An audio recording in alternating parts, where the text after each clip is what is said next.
What's up everyone, Zach Seif here, and today we're going to talk about why I love the edge of breakup guitar tones.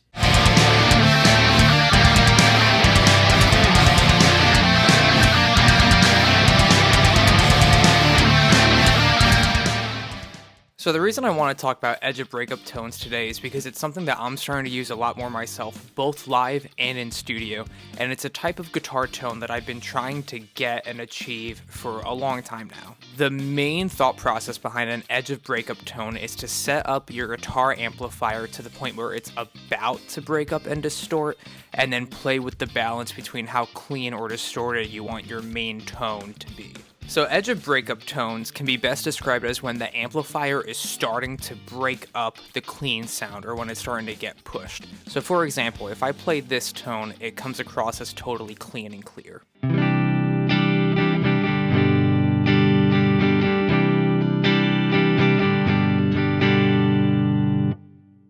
But if I turn the gain up high enough, it comes across as very distorted.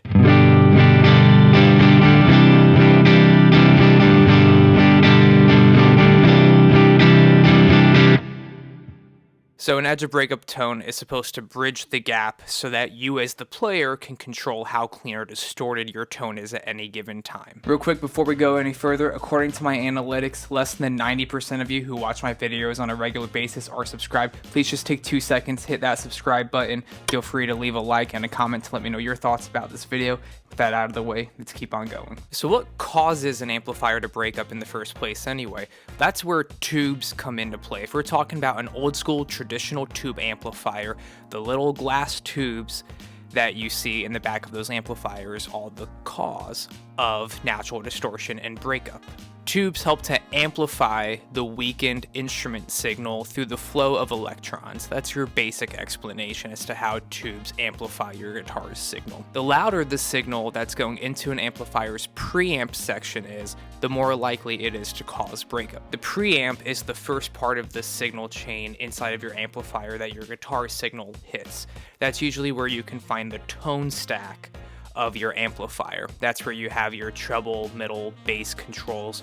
Some amplifiers might have a little bit more, but it's the initial set of tone shaping controls and circuitry and potentiometers inside your guitar's amplifier. And as your guitar hits each tube, it's hitting a different section of the amplifier that's amplifying your signal just a little bit more each time. So that very first initial tube is going to kind of set the mood and set the course for the overall amount of gain you have access to throughout the course of your amplifier circuit. Once your signal is done passing through the entire preamp section and your effects loops, reverb tanks, transformers, your phase inverters, all that kind of stuff, and then it'll hit the power amp section, which is where you have those big, thicker tubes that are usually not covered in those little silver casings like the preamp tubes are, and that's where you get additional volume, saturation, and coloring before your signal hits your output transformer into the speaker output section that converts your signal from a weakened signal into a speaker signal. So getting back to how to kind of dial in and understand how this kind of edge of breakup tone is created, you're trying to find the sweet spot of your amplifier where it's just starting to break up and clip. So the way that I do that is I'll take an amp that I want to use. For example, I love how matchless and divided by 13 amps sound when they're broken up. So in this preset, I have the Matchbox D30, which is the matchless DC30. And I have the div/13 FT37 high, which is the high input channel on the divided by 13 FTR37 amplifier. And this is what I consider to be an edge of breakup tone.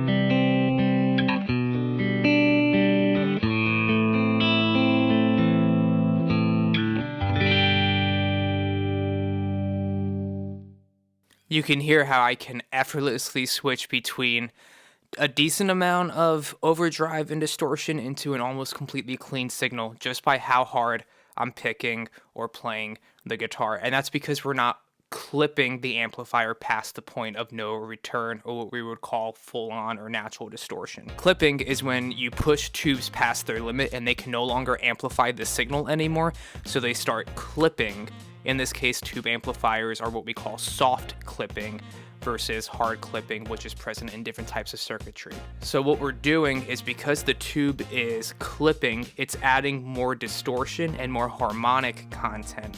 And harmonics is what we tend to refer to as those rich overtones that we get from tube amplifiers that aren't quite replicated the same in solid state amplifiers. Modeling's another story, and I'll get to why I'm using the axe effects in a minute, but that's what we're trying to do, is we're trying to push the tubes so that they start to get hot and they're about to start clipping, but they're not past the point of no return where we're just adding more noise and distortion. Another way that you can kind of play around with this idea, especially on an amp like the Match This, is you can set your master volume much higher to add more headroom so that you have more play with the gain knob. I'm going to mute the divided by 13 real quick so that we just get the Match This. And what I'm going to do is I'm going to set the master volume pretty low and set the gain pretty high. And you're going to hear it.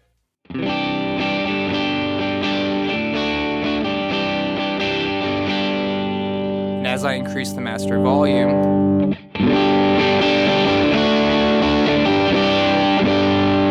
and then back down the gain,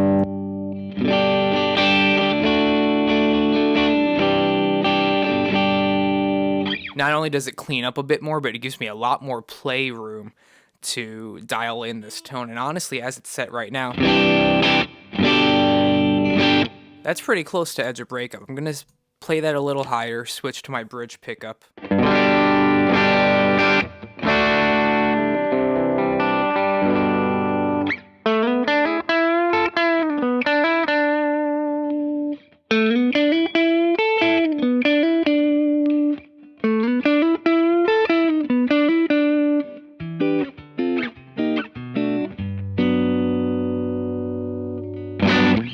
So again, I'm controlling how loud or soft the perceived amount of volume and distortion is by how dynamically I'm playing the guitar. So that's what a basic Edge of Breakup tone sounds like. If you want to get a little deeper as to how you would then manipulate that signal, what you can do is use overdrive pedals to add a little bit more gain. So I'm going to go back to my natural Edge of Breakup tone here, which is about the gain on half and the master volume cranked all the way. I'm going to play a little passage, and then I'm going to add a little bit of overdrive in case we want more saturation.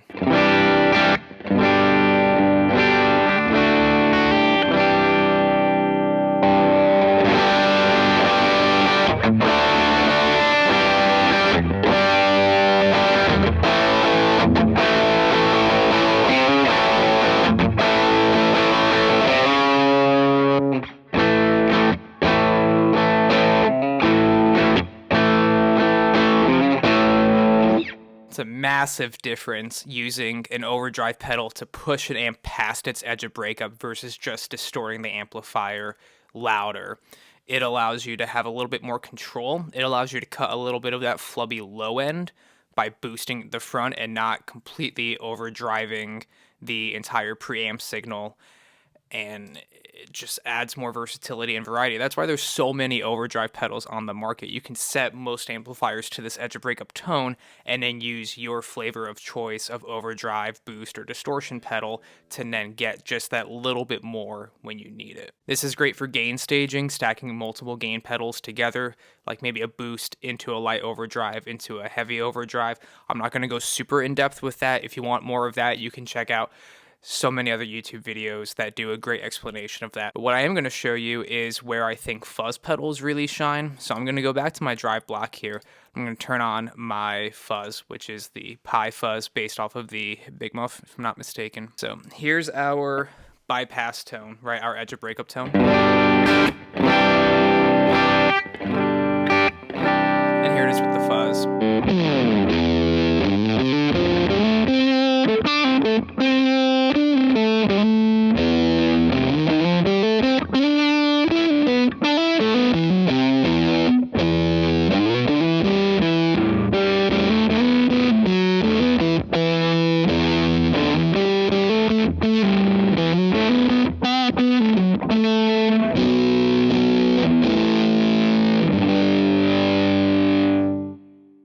So now we are totally pushing this amplifier past its limit, and it's kind of just falling apart. So that's where I would maybe opt for a different fuzz pedal, such as a tone bender style circuit, the bender fuzz.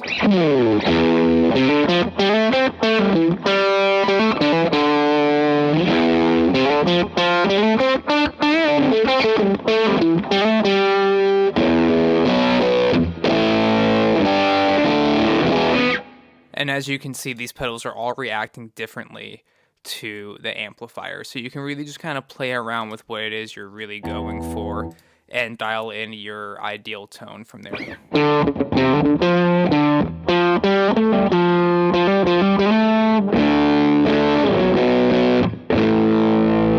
And again, the amount of gain that you're adding on your amplifier is going to determine what it's going to sound like. So we'll kick the matchless off, go back to the divided by 13, and you'll hear a difference because different amplifiers are going to respond to pedals differently. So here's what the fuzz face sounds like in front of the FTR. I'll give you the bypass tone first.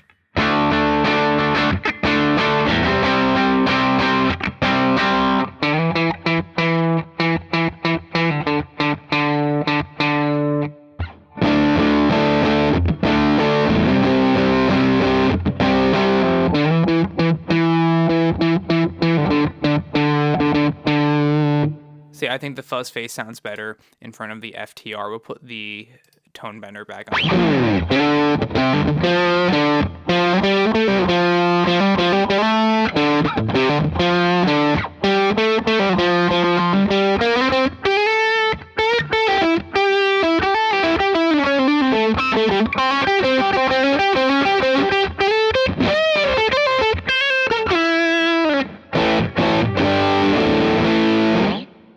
So different amps will respond differently depending on what you put in front of them. But that's why I like Edge of Breakup tones, because they sound great on their own.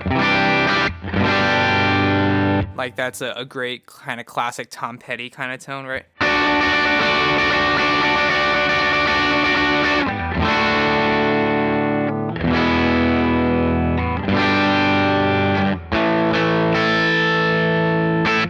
I can roll down the volume knob of my guitar.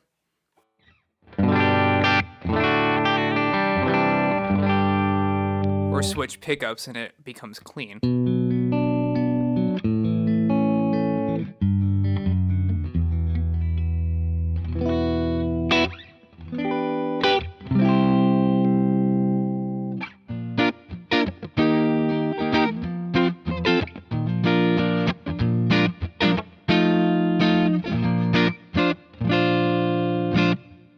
Without having to turn any knobs or use any pedals, it just allows you to have more versatility with the same amount of settings. It's kind of like a less is more sort of thing. Also, another thing I love about Edge of Breakup tones is it allows you to work on your dynamics. If I pick harder, the amp's going to break up more. If I pick softer, the amp's going to break up less. We'll stay on the FTR and I'll demonstrate that just a little bit more, even though I've been doing it kind of throughout the video, right? So here's me just playing normal velocity, so to speak.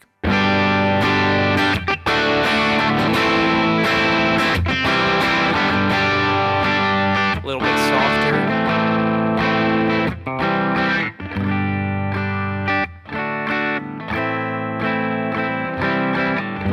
But the overall volume of the amp isn't changing that much, and that's one of the benefits to Edge of Breakup. And again, I can switch pickups and get a similar thing.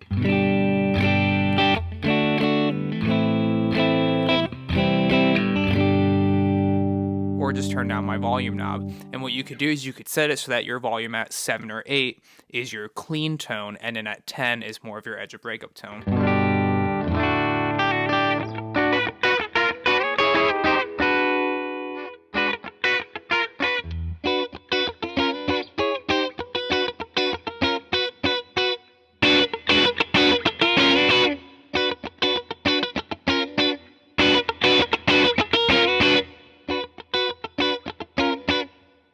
And it also allows you to play just more expressively. The more I dig in, the more a note pops out. So maybe I'm playing a solo passage in the style of like Tim Pierce. But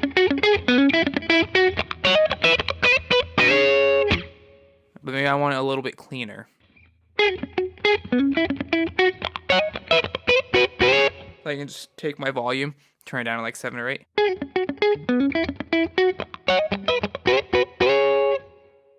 Maybe I'll just accent a couple of those notes.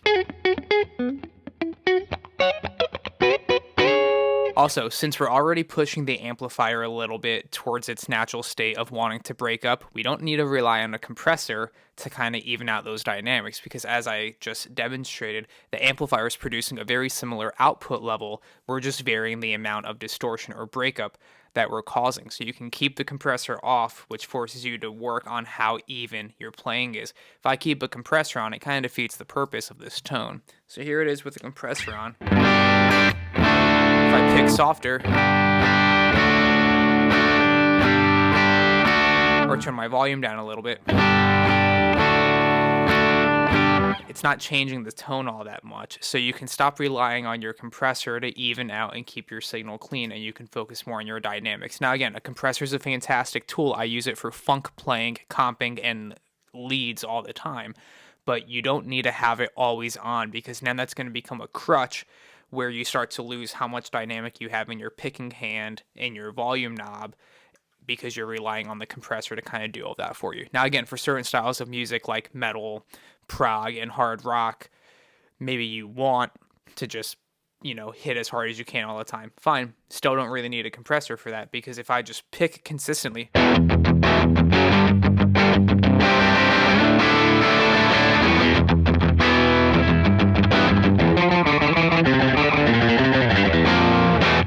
I can just do that naturally with really good technique. Now, edge of breakup tones don't always work on every type of amplifier. That is especially true on most high gain and modern metal amplifiers, such as the Mesa Boogie JP2C. You guys know from watching this channel that's my all-time favorite amplifier. However, it just doesn't do this type of tone really well. So here's how I have the amp set up normally.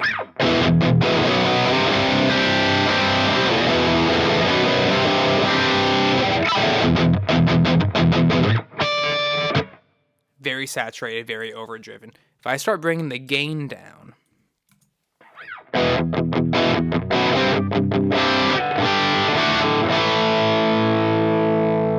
it kind of cleans up, but it also gets a little thin.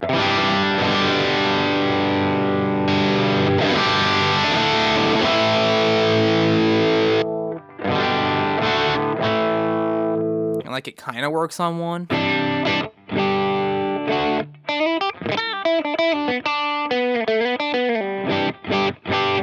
But it loses some of its fullness. Another amplifier where this tends to be true is any of the PV 5150 style amps. I don't quite remember what they're called here. It's not the 65. Is it called the 5150? All right, so we'll take the blue channel, which is the lower gain of the two of the modern amps. And again, it's meant to be a balls to the wall high gain amp. I'm not going to buy this amp to play blues on. But if I turn the gain down, that's still fully driven and saturated. So again, it can work, but I'm not able to go from this clean to super distorted like you would buy one of these amplifiers for.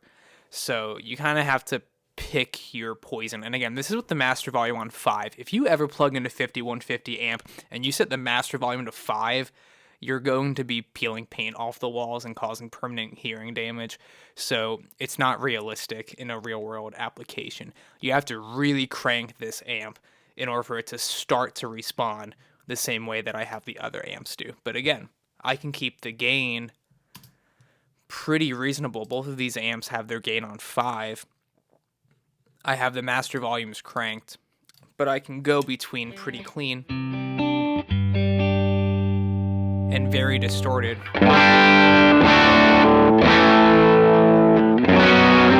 And maintain the fullness of the tone more easily. So you kind of have to be careful with higher gain amplifiers where your tone might start to thin out because you're not pushing the signal as much throughout the different gain stages, since you're really choking out that initial first preamp tube by keeping the gain so low because of how quickly they break up and distort. So by choking out that initial tube and the first half of your preamp, it's going to be hard to get a convincing Fender, Vox, or boutique hand-wired amp edge a breakup tone like you can with some of these other amps. And that's been at least, I just kind of wanted to talk about the difference between using single coil and humbucking guitars to get this tone. It's a lot easier to do with guitars that have lower output pickups, which are most of your single coils, your Strat Telly, and your P90 style pickups. But once I switched to humbuckers, now we're pushing the amp a lot harder because the amp is outputting more volume and more power.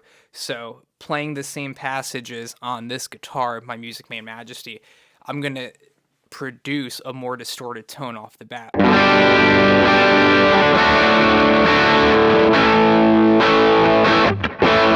I can still play more dynamically. Back the volume down a bit.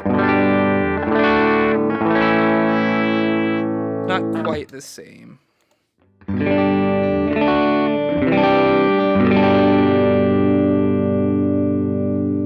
So I have the volume at about half.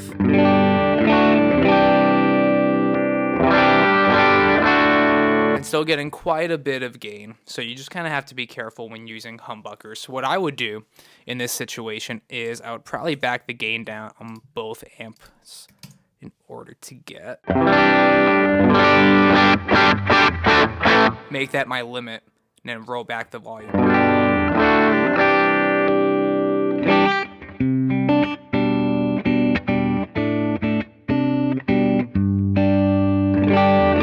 Now we have something to work with. So again, you have to dial in the amp to the guitar you're going to use. If you're switching between a Majesty and a Novo Serus J like I am, and probably no one else is using that kind of combination live, you just kind of have to dial it in to make it work for both amps. So if I were to do this live, probably err on the side of caution and keep the gain lower instead of keeping it higher. I can always dig in more, throw on an overdrive pedal, or use the built-in boost on the Majesty to get more gain if I need it. But I don't want it to be too thin and too clean so that now the Serus J sounds like it's just clean, but I don't want it to be too distorted when I go to pick up the Majesty and it sounds like this. That's just overkill. That just about wraps up today's video. Are any of you guys using edge of breakup tones on a daily basis or every now and then as a special effect? Be sure to let me know in the comments section below. I'd love to hear what kind of amps you're using, what kind of guitars you're using. Let's just talk about gear. That's why we became guitar players, right? To have fun and discuss what we do.